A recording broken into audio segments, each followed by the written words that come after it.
Oke, mendengar ini adalah puncak acara kita. Kita akan memulai buah pikiran daripada pendeta Indonesia ini. Kalau kami tidak akan bangun mengambil nama pendeta BTP dan pendeta Indonesia ini, tapi biasanya kami BTP. Kita telah mengetahui sini dari alam ini yang panjang itu ya, sepanjang perjalanannya. Kita akan memulai sedikit saja, kira-kira apa sih motivasi apa amal ini membuat celaka aku bila aku tidak memberitakan ini. 1 Korintus 9 ayat 16 ya. Oke, kita langsung saja ya untuk menyapa amal sangat terkasih ya. Selamat malam. Saya sudah, kami semuanya telah mendengar apa yang Amang sampaikan tadi. Sepertinya tadi banyak konflik tadi konflik, tapi konflik dari konflik, akhirnya keluar lagi ya. Apakah itu konflik atau bagaimana? Kira-kira sebelum kita masuk ke intinya. Iya, memang dalam kenyataan hidup secara sosial, gereja itu tidak berbeda dengan sebuah perkumpulan atau persekutuan atau organisasi manapun, di mana manusia berkumpul pasti ada saja masalah.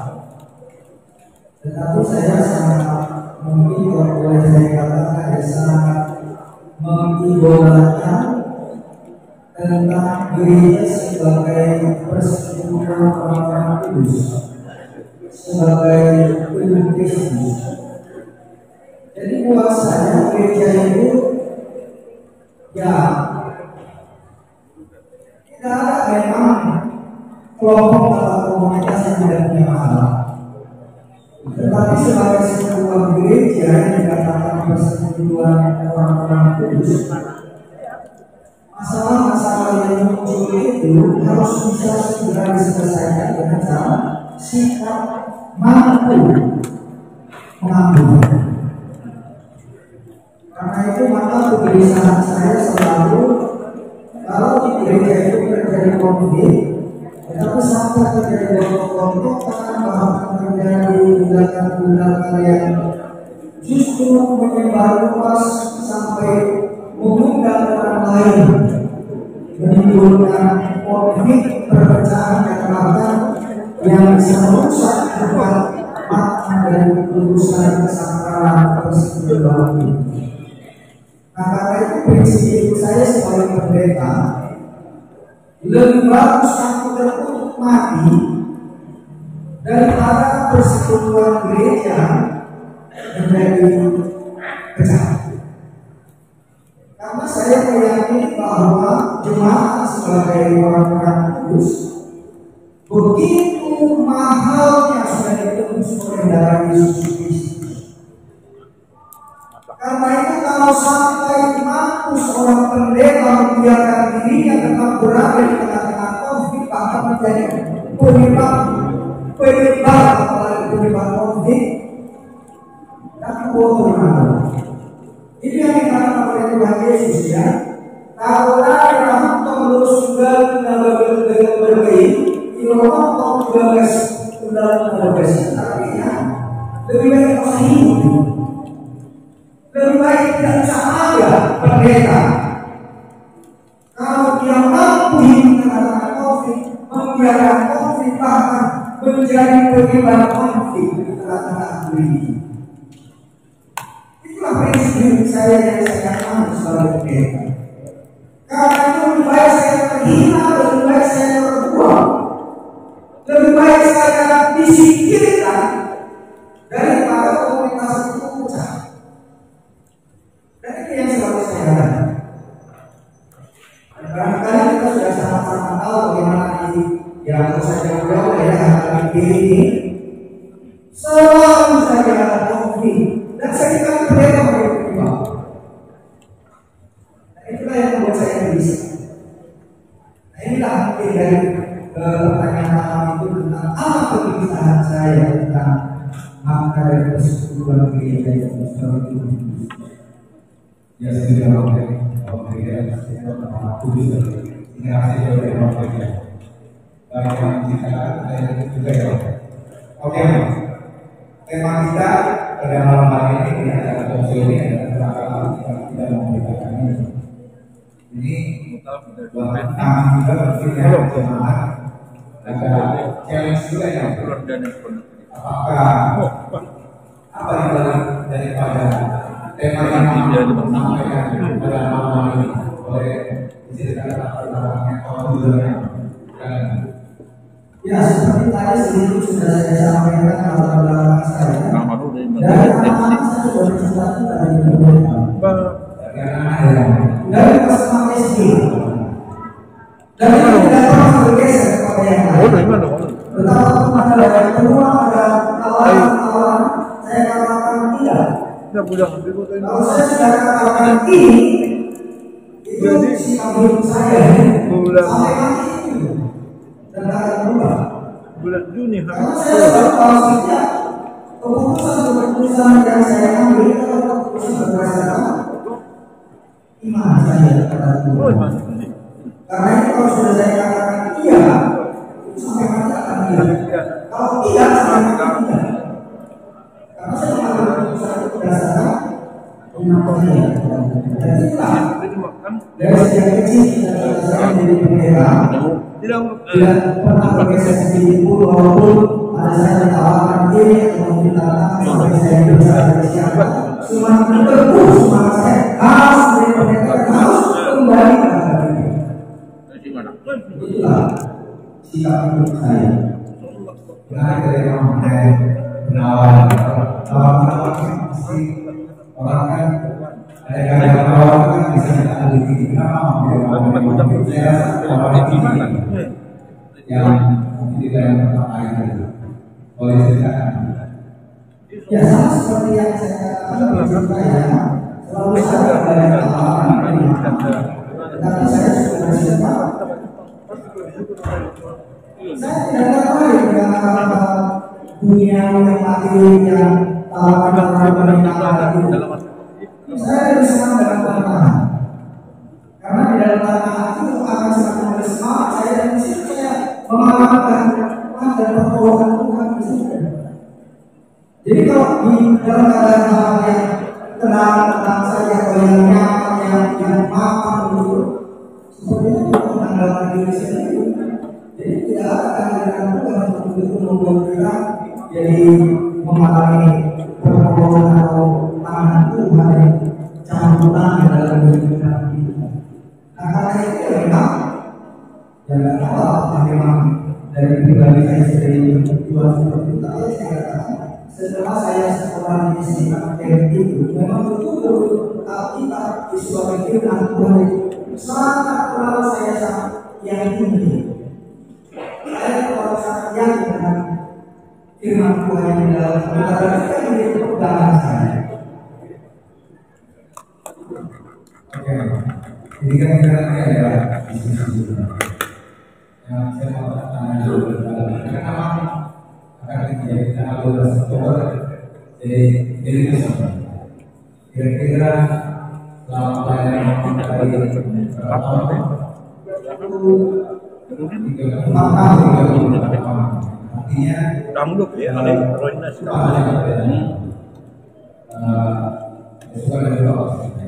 apa yang kira-kira mau tinggalkan sebagai generasi muda ya, para pendeta, para kami juga terkait dengan gereja ya benar tuh ada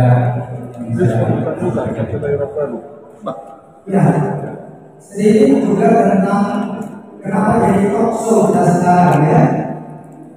Tadinya memang saya rencanakan hari ini tujuan tapi karena saya minta sumbangan ini juga dari teman-teman untuk menerbitkan buku dan saya sebenarnya apa yang kita akan bicarakan ini. Tapi saya sehingga saya tidak jadi menunjukkan buku. Tapi mudah-mudahan nanti selesai kegiatan komunikasi saya ini saya kasih kesempatan untuk meminta dari teman-teman saat itu menjadi ya.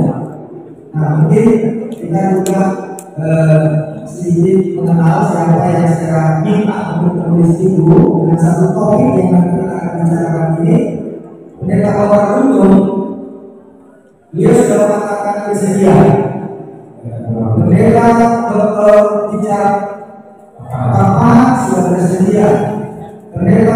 Aku bawa oleh-oleh roti boy buat Amang, kesukaannya kan.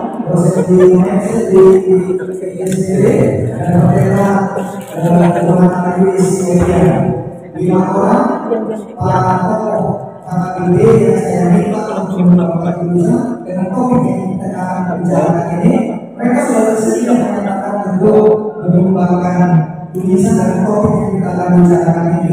Tetapi karena tidak sesuai dengan jadwal, makanya inilah solusinya. Kira-kira harapan dari tulisan itu kan ada banyak ilmu yang kita benang merah yang kita bisa kita dapatkan dari sekilas itu. Iya, ini sudah masuk ke intinya ya. Ya, jadi saya juga kepada Amina dalam pertemuan saat ini saya menyampaikan kegelisahan yang saya alami selama saya berbeda dalam negeri ini, dan saya yakin Amina juga merasa mengalaminya, yaitu sistem pemilihan di seluruh negara negeri kita ini. Mudah-mudahan Amina yang pernah ikut seluruh orang dapat dukung hal syawal, tidak tersandung imannya. Tetapi kalau apabila tidak tersandung imannya, melihat dengan hati semedokan itu, saya sanggup. Tapi kemungkinan apakah iman sudah kuat, atau kalau tidak beriman sama sekali, itu kemungkinan. Nah, siapa orang yang pernah menjadi peserta semedokan, apalagi kalau pemilihan, bagaimana melihat proses pelaksanaan sinodal itu yang sangat vulgar dan sangat tidak menjadi contoh teladan, yang bahkan itu yang selalu saya suarakan itu sangat memalukan. Apalagi karena pendeta yang diputus oleh gereja diberangkatkan dibiayai, tetapi ketika ikut sinodal berapa persen yang tinggal di ruangan itu? Yang lain mana? Kumpul-kumpul sana kemari, apalagi kalau PDI terjadi di situ segala macam bentuk kampanye, kumpul sana, kumpul sini, dan sebelum itu juga sudah terjadi segala macam. Dan proses pemilihan itu sungguh bertolak belakang dengan konfesi yang ini. Dan karena itu saya mengatakan konfesi HPP 1951 pasal 8 tentang gereja dengan tegas dan jelas mengatakan, saya bacakan di hadapan kita tentang gereja. Dengan ajaran ini kita menolak dan melawan poin kedua, pendirian para pemimpin-pemimpin, rapat-rapat dan anggota saya yang menentukan hidup jemaat. Hanya Kristus yang berkuasa di gereja, dan hanya tuntutan yang sesuai dengan firman Kristus sajalah yang harus diikuti. Gereja bukan dikuasai oleh demokrasi, melainkan oleh kristokrasi. Konfesi yang lebih jelas menuliskan ini. Tetapi apa yang terjadi? Itulah keresahan tulisan yang saya katakan itu. Demokrasi yang sangat liar dan bahkan brutal terjadi dalam proses pemilihan di hadapan kita. Dan itu yang menjadi dampak dari segala macam masalah-masalah yang terjadi. Oke, jadi ini yang menjadi Ini poin. Jadi yang tapi apa begini? Ini sangat menarik kalau kita bahas masalah tujuh pimpinan atau semi golongannya. Pasti ada yang pro, pasti ada yang kontra juga. Tapi emang kalau kita bicara harga itu, besok Oktober itu usianya sudah 164 tahun, Bapak. Dan salah 1819 itu sudah ada. Dan tahun 40 untuk pertama kasih lagi. Dan di situ belum ada yang namanya kalau di sini kalau tidak salah. Artinya sudah sangat banyak. Apakah suara dengan proses pemilihan? Kalau saya coba sejarah berbagai suara-suara juga yang menyambut usulan-usulan bagaimana pemilihan yang dilakukan. Demokrasi itu pemerintahan kalau seperti ini mungkin tidak demokrasi, tapi distorsi dan sebagainya. Jadi seperti apa? Ya, mungkin di dalam proses pemilihan calon-calon atau pemimpin-pemimpin yang terpilih yang harus sangat selektif dengan prosedur-prosedur yang mempunyai kriteria yang jelas dan ketat di sebenarnya. Yang mana hanya karena dia sudah lewat satu pendeta sudah bisa menjadi calon presiden. 20 tahun pendeta sudah bisa menjadi calon pimpinan. Nah, kalau itu saja sebenarnya terlalu lemah untuk bisa mempersiapkan calon-calon yang memang mempunyai kredibilitas dan kompetensinya. Memang betul-betul layak dia akan menjadi seorang pemimpin dalam posisi-posisi jabatan di APP ini. Karena itu mungkin prosedur yang kita harapkan kita yang mestinya ada dibentuk apakah itu menjadi sebuah sistem dalam dewan atau semacam komisi dalam pemilihan atau kriteria kompetensi apa orang untuk bisa layak menduduki jabatan-jabatan ini. Nah, jadi salah satu mungkin yang kita jelaskan ini bahwa seperti sistem di tengah-tengah pemerintahan kita atau militer ya, itu kan jelas itu kompetensi untuk bisa naik pada tingkat tertentu. Nah, pengalaman saya sejak saya LPG dalam pendeta, karena saya itu diberoleh juga oleh waktu itu evolusi beliau itu sebenarnya sudah mempersiapkan itu kan. Ya, tapi saya karena pemerintah APB dan kemudian dampaknya juga secara rekonsiliasi, akhirnya jadi lemah lagi dan bagaimana sebuah menjadi dalam diri. Jadi seperti ini mungkin yang harus kita berikan perhatian. Oke, Pak. Saya sering sekali mendengar untuk murah, tapi tidak terjadi. Hanya sebatas wacana ide wacana itu. Langkah yang harus dilakukan. Kalau yang lain, karena belum tentu. Karena katanya ada ABP sama BP, ya kan? Punya warna sendiri. Kira-kira pertama Majelis Nasional itu ada apa? Atau ada cara lain? Ya, terima kasih. Sendiri beberapa tahun lalu, ya kebetulan juga saya juga ada tim dan teman-teman pendeta yang mendiskusikan masalah sistem pemilihan ini. Yang akhirnya waktu sudah itu yang saya suarakan. Dan saya mengira sudah bisa dari hasil diskusi kami supaya sistem pemilihan seluruh itu jangan seperti yang selama ini demokrasi yang sangat vulgar ini. Nah, tentang bagaimana bentuknya, saya pikir mungkin perlu diserap dari arus bawah atau dari berbagai komisi yang harusnya diselenggarakan oleh pimpinan untuk bisa menyerap aspirasi dari seluruh lapisan pihak KWP bahkan dari ahli. Tetapi jangan ada dengan sistem seperti yang sekarang ini yang tidak ada batasan demokrasi. Nah,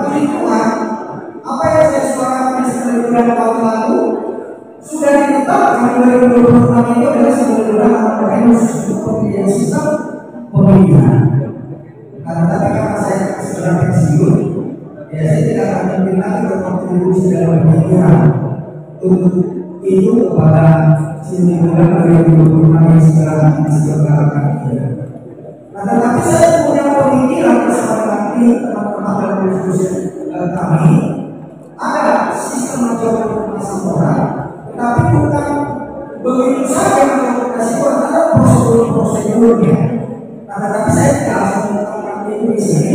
Dia ini menjadi aspirasi internasional dari arus bawah atau dari berbagai lapisan yang membuat itu menjadi sebuah pemikiran yang bisa disimpulkan oleh anak-anak pimpinan atau bisa menggunakan bagaimana caranya supaya jangan seperti yang selama ini yang betul-betul sangat merusak di dalam persatuan dan bahkan ketika Konstitusi dan sementara akhirnya tidak ada lagi suasana rohani yang membuat tenang, damai dan seterusnya. Nah, saya bisa saja mengembangkan pemikiran dalam ini dalam saya. Bagaimana supaya sistem yang sekarang ini jangan lagi teruskan hal-hal yang kurang baik. Iya, itu aja. Oh iya, Hari itu mulai. Oke, berarti Awet selalu, iya, dan selalu ceria. Awet selalu ceria.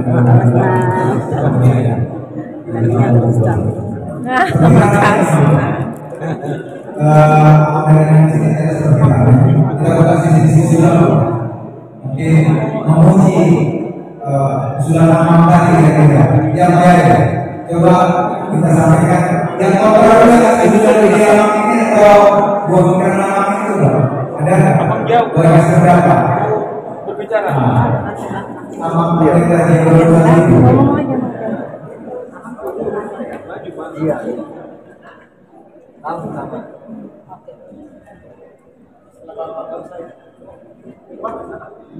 Sini aja lah.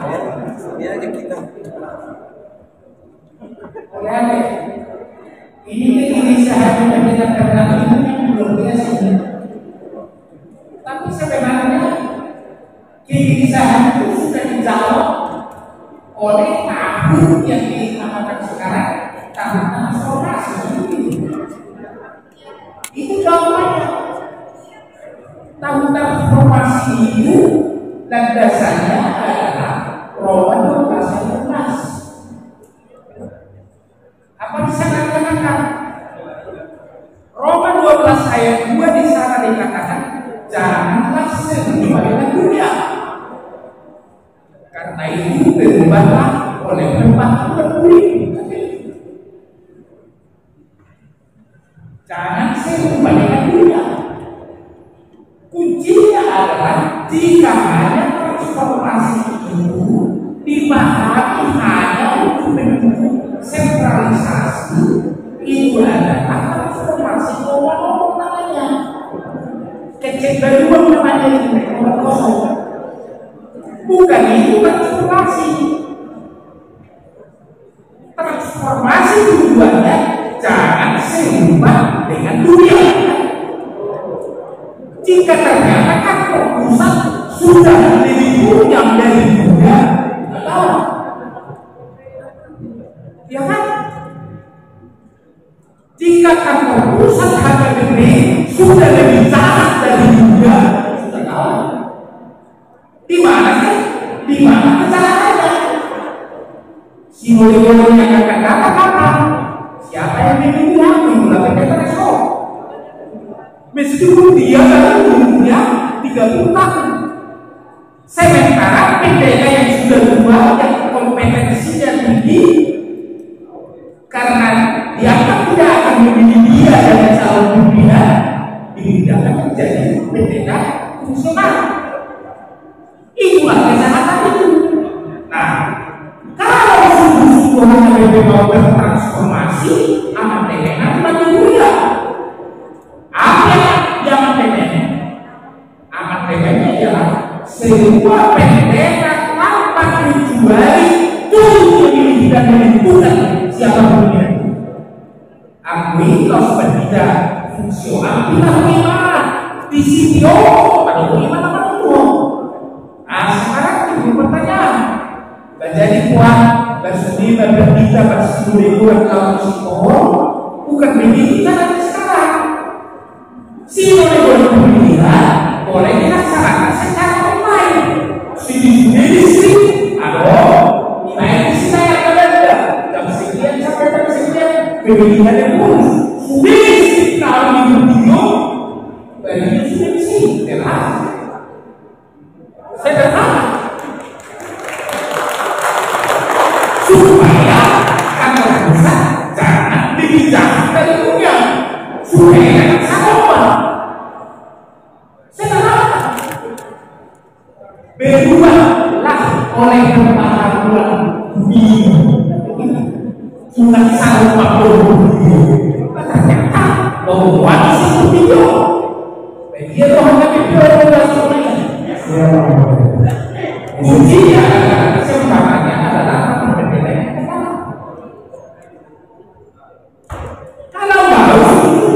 Jangan takut pendeta.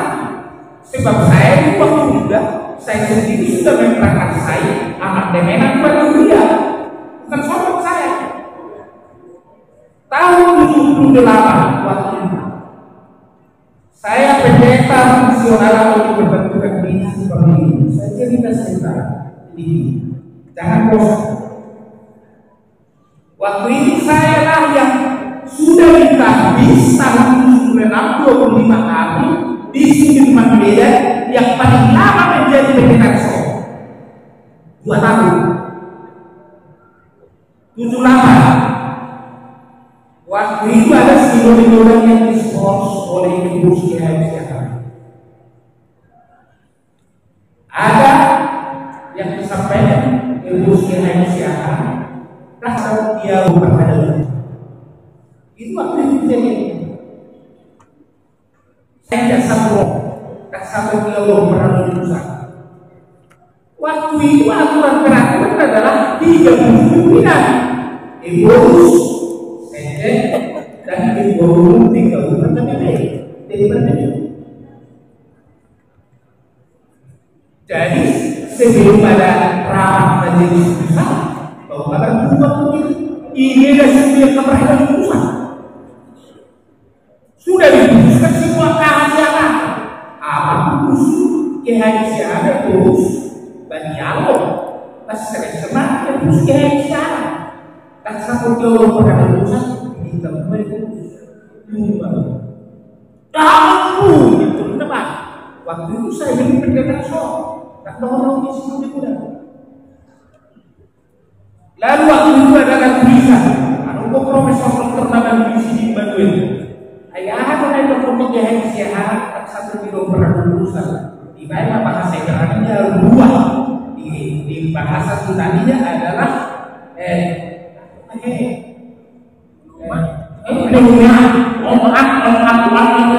artinya apa yang disampaikan GHMCH sebelum bulan ini biasa. Jadi saya kembali di sepeda saja. Ada kondisi berada di mana? Ayah ada kalau di GHMCH tak satu kilo berurusan. Saya masih muda. Waktu itu sudah datang di tangan saya SK dari pendeta di sini kata BB. Itu orang betul lagi. Lalu saya bertanya, saya heran melihat dari pendeta-pendeta dua itu dan mengerti apa kata yang terus dan satu tidak berlaku. Ini yang aturan beraturan. Hati-hati kau jangan kau katakan itu. Aturan itu ini adalah berdasarkan Tuhan. Iya kalian berdua supaya tahu kalian bikin suka kalian itu dengan pendeta saya. Siapa? Kalau saya itu namanya orang mau lebih lebihnya. Ini yang Saya katakan jangan sampai katakan ini yang tidak satu itu. Coba kalian lihat perbahasan mau saya kan katakan coba. Di sini dikatakan 30. Dari dia bapak tak mengayau bilang betul. Orang saya pegang betul. Dia baru Sidori boleh sudah. Setelah Sidori boleh di semua 28 apa yang terjadi? Berada di pusat dipencak semua diganti dengan tim pengumpulan. Profesor Dr. Masya di Sekjen dipencak diganti jadi PNC. Itu waktu itu. Di cerita persoalannya pendeta-pendeta muda sekarang ada dari enggak seperti saya dulu. Ada yang terjadi. Ini rapat pendeta harus siap. Amandemen aku. Kalau mau bertransformasi, amandemen aku. Semua pendeta tanpa kecuali kalau sudah ditarik, terus menentukan siapa ibunya, siapa presiden, siapa sekjennya dan sebagainya. Oke. Kalau di sini ada Bekasi kan. Sama pendeta Jalan Sari ini banyak tulisannya yang kalian ya luar biasa. Terima kasih. Ini yang pro konten. Kalau pro saya rasa susah saya lihat dengan apa yang terjadi komitmen daripada taman pendeta ini. Atau mau berdua saja, ya singkat kali aja, ya biar kita laksanakan berikutnya. Karena kita sudah satu pemikiran, kita bawa pulang. Karena kita sudah satu pemikiran. Jauh. Ya kan, terima kasih. Memperkenalkan diri dulu, memperkenalkan diri dulu. Oh, saya pendeta Mungkin Siregar. Pilihan teman yang dari Belum sudah menjadi masih mudah-mudahan bisa tambah pendeta di Banten. Sekarang umum saya dapat dengan apa ada? Karena kita juga beberapa kali diskusi soal itu. Cuma yang ingin saya tambahkan lagi adalah catatan kita kemarin kita tidak secara tajam menekan di sana. Dan ini bisa saya katakan, ya mungkin bagi pendeta yang akan menjadi calon kepala departemen akan bersinggung dengan musuh saya, ini adalah KDKH. Sebenarnya KDKH itu sekarang ada artinya, NDB.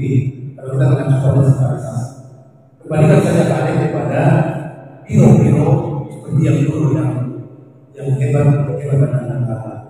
Karena itu sudah menjadi beban sebenarnya di rumah penduduk. Kreditnya bisa tetap beri pimpinan, urus dan yang pertama. Yang kedua, sangat setuju dengan sistem demokrasi ini, demokrasi juga, tetapi melalui tahapan-tahapan yang sangat real dan akademisi dan semua sudah dibilang Pak Prabowo dari 2021. Kami juga bicara dari walaupun ada seminar. Jadi untuk bantuan nasional itu bang, kalau ada nanti amandemen, kita akan semua dengan keinginan, biarkan tahapan-tahapan itu berjalan dan ada semua orang yang layak menjadi urus dan khusus Pak Prabowo misalnya. Biarkan mereka 10 orang seperti Polkam. Biarkan 10 orang itu melakukan Polkam dan mereka yang menentukan siapa yang mau siapa saja. Kalau kira-kira ada 10 orang itu yang bisa layak menjadi kepala biro dan tidak bisa datang itu dan sudah kepala biro yang dimiliki.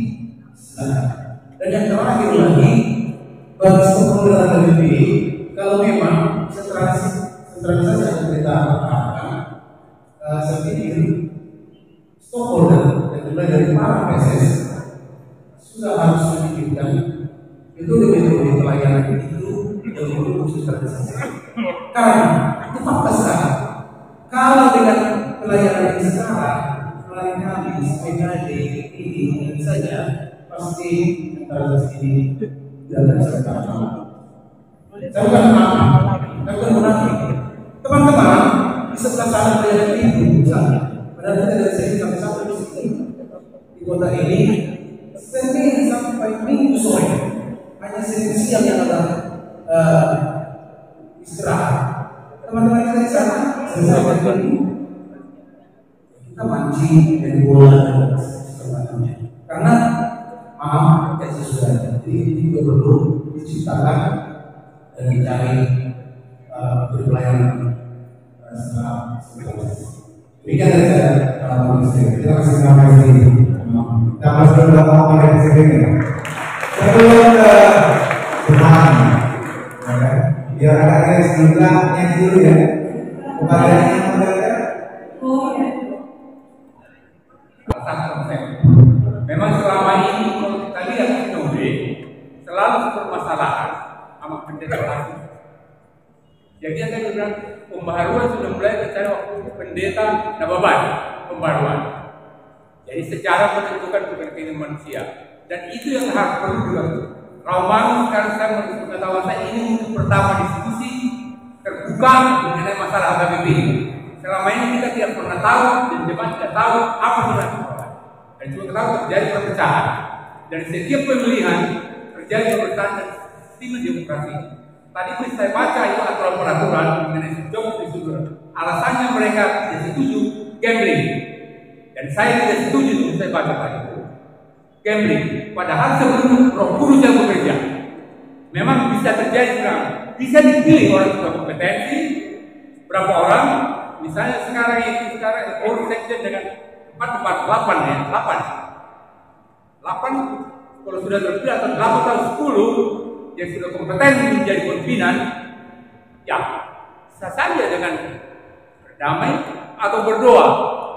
Kalau misalnya merasa yang di dalam buku itu dibilang gambling, seolah-olah dia tidak percaya kepada kuasa Roh Kudus. Selalu dalam buku saya baca tadi, sejarah perkembangan Roh Kudus selalu berani. Coba kita baca, saya baca aturan peraturan dan amandemen.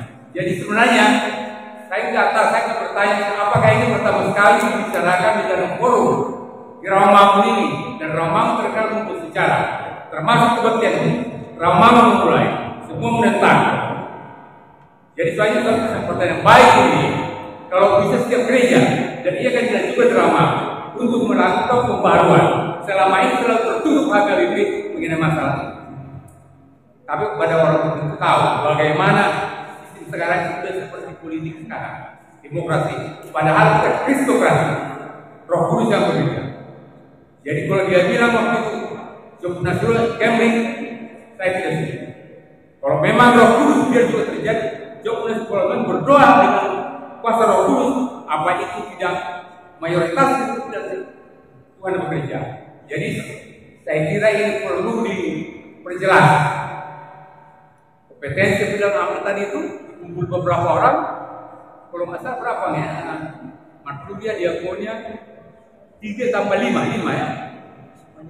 5, bisa 6. Jadi bisa dipilih 5 atau 10 yang sudah kompetensinya, sudah memenuhi persyaratan dan kriteria tertentu. Bagus untuk berdoa mereka atau berdoa job nasi murah itu pada saat itu berdoa mereka terserah. Supaya jangan apa yang terjadi sekarang dengan 55. Alasannya karena penggajian. Pernah ada abad tahun 2000 sudah coba itu berhasil dengan ini. Jadi seolah-olah bisa pemikiran terjemahan Epen doang kok jadi takut bersikap. Selama ini yang terjadi setiap pemilihan itu selalu bermasalah. Jadi saya mohon misalnya kita berdoa supaya ini terus dikembangkan, proses pemilihan harus seperti dibilang sama tadi itu, kriteria yang jelas dan bisa diskusi hal-hal yang lain, mungkin bisa masukkan dari jemaah. Selama ini kan hanya pendeta yang sekitar itu ya, seolah-olah akan itu sudah pendeta saja. Pusat sinode juga dulu mayoritas pendeta dan yang menentukan itu pendeta. Sekarang global ya, status dia bersokin. Jadi jemaat ya kita tahu fakta bahwa gereja itu semua dididik oleh jemaat. Setelah diberikan punya rumah, punya gereja, akhirnya milik gereja. Jadi milik gereja, nggak bisa protes. Tempat itu nggak bisa, itu aturannya. Jadi yang penting sekarang bagaimana supaya proses pemilihan itu tidak seperti demokrasi. Apalagi di era sekarang sudah nggak bisa. Kita lihat di negara kita itu nggak bisa main-main pendeta itu aturan kerja seperti itu. Jadi kita teruskan di diskusi ini berkembang di gereja lain bahwa kita berani kalau memulai membahas mana yang terbaik sehingga dapat menambah aspirasi daripada jemaat dan orang-orang di luar pendeta. Melihat ya. Terima kasih satu lagi ya. Sekali pengalaman saya cuma di Rawamangun. Sebelumnya awalnya mungkin satu politikus 9 ini tadi secara keseluruhan. Kalau kita berdalam lagi waktu saya pikir ini boleh menjadi satu dasar untuk bagaimana bukan hanya KKP, maka semua media mungkin PDI kita akan memilih pimpinannya. Saya sekali kita akan semuanya membaca secara detail bagaimana di ayat 18 ini dikatakan. Kalau demikian apa upahku ialah ini, bahwa aku boleh menggunakan Injil dalam tempat dan bahwa aku tidak menggunakan aku sebagai pemberian Injil. Dan saya boleh mungkin kalau kita bawa menarik hari ini, pertama Efesus itu satu teori. Efesus itu satu teori, dan kemudian kalau misalnya ada mau menjalankan diri sebagai Efesus satu mungkin itu sudah dari 2 tahun sebelum Sinode Muda mengajukan diri dengan kemudian semua hak-haknya yang terkait alasannya. Tadinya dia pendeta resor, akhirnya dia ditambahkan dulu ke pendeta restorannya, kemudian dilakukan preses, kemudian sekretariat, untuk kepala biro, semua hak, semua fasilitas ditarik dari yang bersangkutan. Sampai kemudian, ya memang kita jangan sampai kemudian ada calon pimpinan kemudian mengumpulkan sejumlah uang penggalangan dana untuk, ya saya berharap semoga tidak ada money politik ya ketika sinode pemilihan KBP. Saya sekali kalau sampai ada ternyata uang dari sinode dapat amplop misalnya gitu ya. Supaya apa? Kembali sama tadi semua akan menjatuh. Jadi memang tidak akan punya masalah lagi untuk apakah memberikan uang atau memberikan pengaruh. Ini mungkin bila waktu bisa kita pelajari lebih banyak. Jadi 2 tahun depan itu bahkan nanti pun ketika dia menjawab sebagai Efesus pun dia harus satu tidak akan mendapatkan upah yang bagus. Maka mungkin harus secara dengan pendekatan atas mungkin gajinya kalau ambil desentralisasi misalnya satu enggak ya kita dari musim mengelola Paulus kalau kita baca beritanya kekayaan Paulus Francis yang 1,5 miliar itu kalau dirupiahkan hanya 2 juta rupiah, hanya 2 juta rupiah. Semua gaji ini diserahkan untuk kegiatan sosial. Satu enggak calon ekonomi ini juga ketika dia 2 tahun akan mengungsi undang berpikir juga seperti itu. Jadi bukan kemudian habis itu ternyata yang kekayaan yang luar biasa. Itu saja mungkin kita bahas lagi satu fokus karena hak dan kewajiban rasa itu hak kewajiban calon pimpinan itu yang boleh kita pelajari semua. Terima kasih sekali telah menghormati perubahan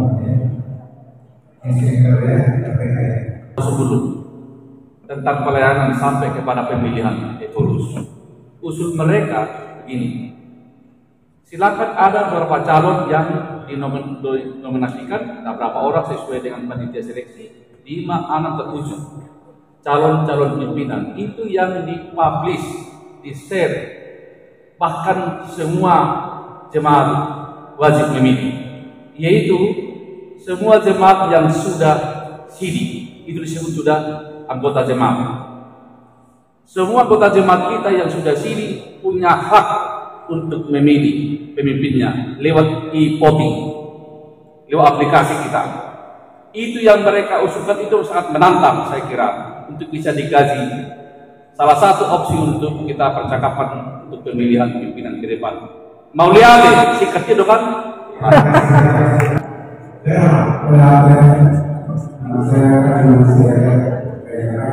Sirekar tadi semua sirekar. Saya orang bawah, masyarakat biasa, warga jemaat biasa. Saya hanya mungkin sedikit menyampaikan kepada orang tua yang ada. Guru itu berdiri, ini berlari. Artinya kalau pimpinannya itu benar, bagaimana pergaulannya? Karena bahasa sendiri hubungan pernah dipercaya UKKM, mewakili UKKM untuk kita apa di gereja ini. Waktu itu ada salah satu pendeta mengomentari apa-apa tentang korupsi. Apa beliau bilang? Kejahatan itu seperti yang pernah di SD, kejahatan itu bukan karena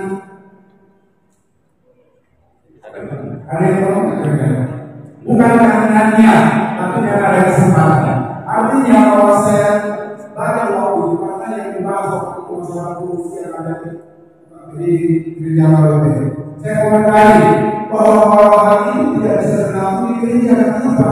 Kalau di gereja umpamanya hidup bersedia jatuh, selayaknya kalau seksual pendeta menunjukkan harus diamankan. Kalau hal ini terjadi di pasar, jangan pernah ngomong. Di rapat di presiden tidak bisa dibuka. Biasa itu maksudnya apa?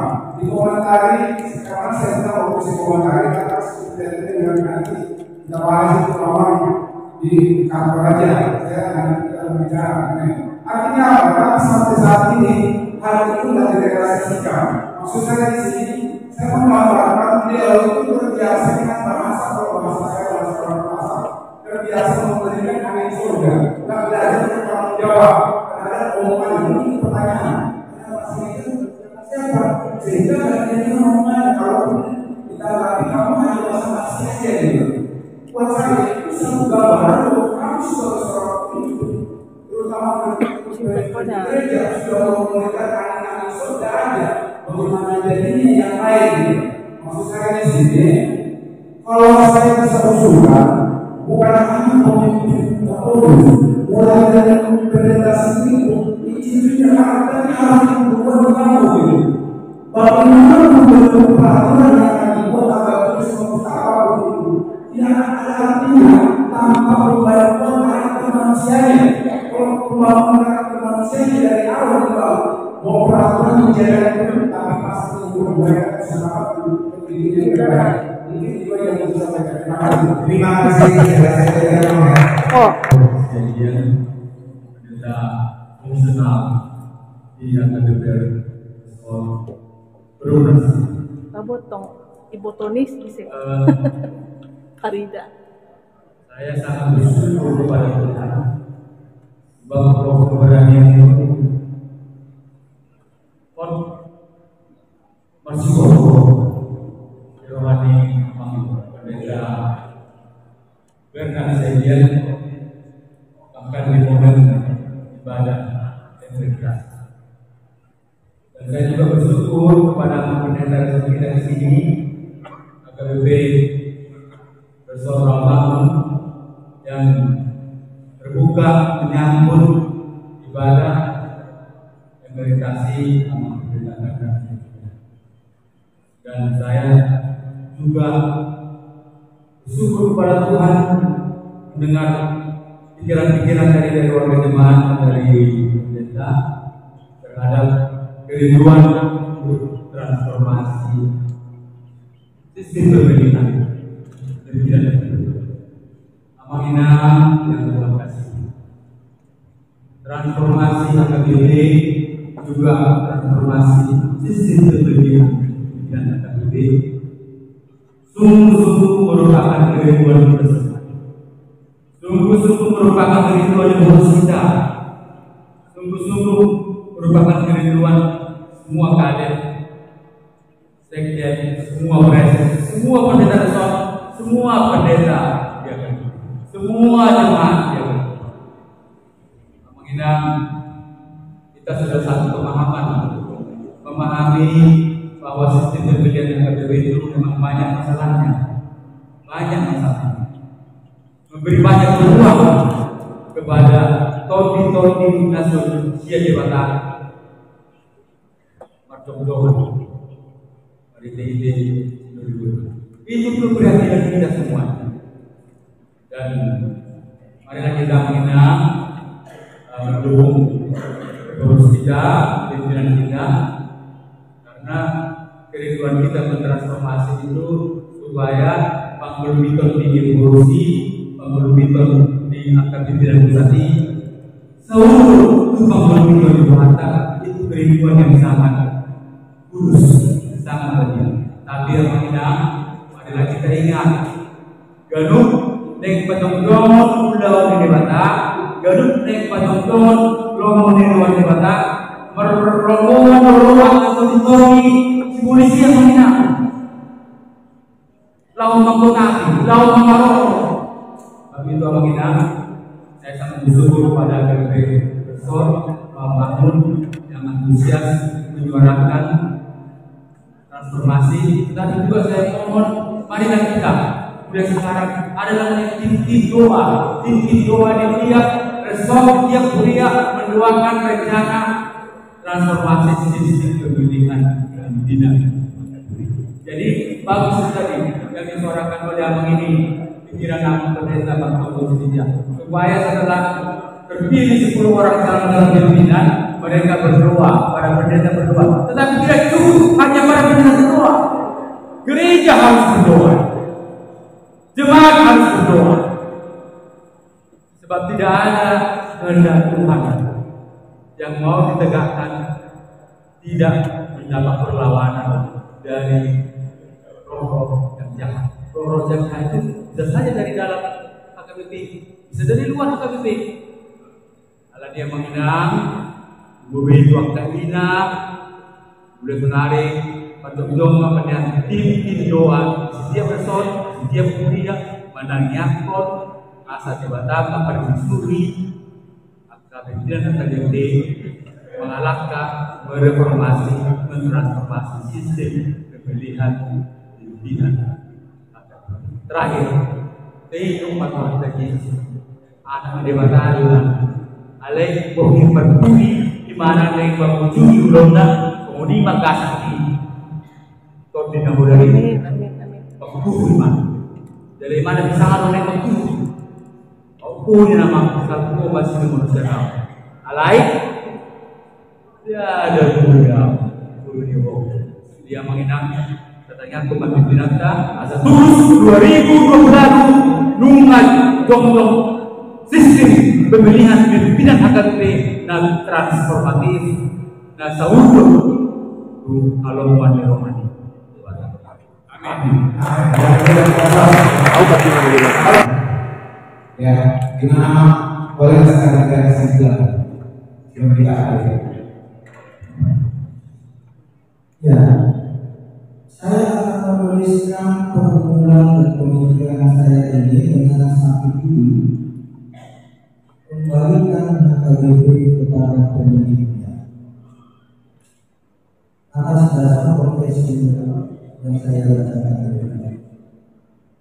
Jadi dengan sistem demokrasi yang berlaku selama ini, saya membayangkan HKBP dirampok dari tangan Tuhan Yesus, sehingga manusia yang dengan segala manusia yang bermain di sini. Inilah demokrasi yang terjadi. Jadi saya akan tuliskan dengan kembalikan HKBP kepada pemiliknya, kepada Kristus. Inilah yang saya mau angkat dalam tulisan. Saya tahu dari beberapa catatan ini tidak semua sesuai saya. Tidak usah saya sebut nama. Dia langsung ketika saya minta Tuhan tuliskan dulu dengan dasar ini. Saya punya pikiran seperti ini. Dia langsung katakan ini kesesatan katanya. Jadi konteks itu kesesatan bagi dia. Silakan tuliskanlah. Ya, saya tidak memiliki dan saya tidak mau ambil sebuah kesimpulan yang angkat itu cuma yang mengambil keputusan dan seluruh memutuskan itu. Tetapi jangan ditutup mulut kita ini untuk berbicara kata-kata kebenaran.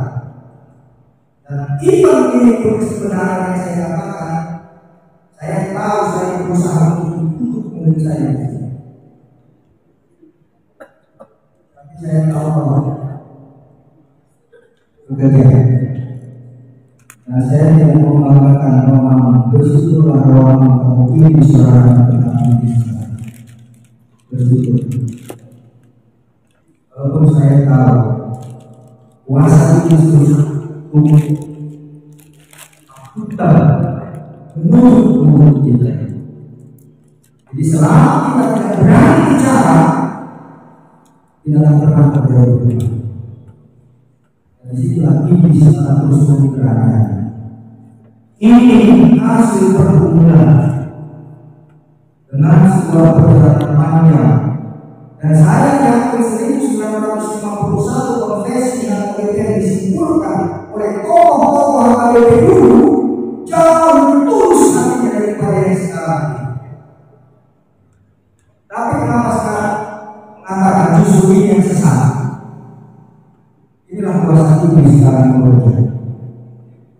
Nah, ini selama kita berani bicara, dan saya katakan bersyukur kalau di sini suarakan, tapi siapa yang bertelinga benar, siapa yang punya mulut berbicara, dan jangan takut. Ini berusaha untuk menutup mulut kita, untuk memulihkan keinginan kita. Tetapi Tuhan akan terus membangun di dalam batin hati nurani kita dan berterima kepada Allah. Dan saya juga tidak, karena kalau misalnya, tapi Tuhan menunjukkan bahwa Tuhan bekerja. Dan saya tidak yakin apapun yang berkuasa secara ini tidak punya niat melaksanakannya, tidak punya. Nah, karena itu tulisan saya ini justru untuk membuka mulut, membuka. Bahwa kita terus seperti ini. Saya terlalu sangat yakin Tuhan begitu sangat sayang kepada kita. Begitu sangat sayang Tuhan ini kepada orang lain.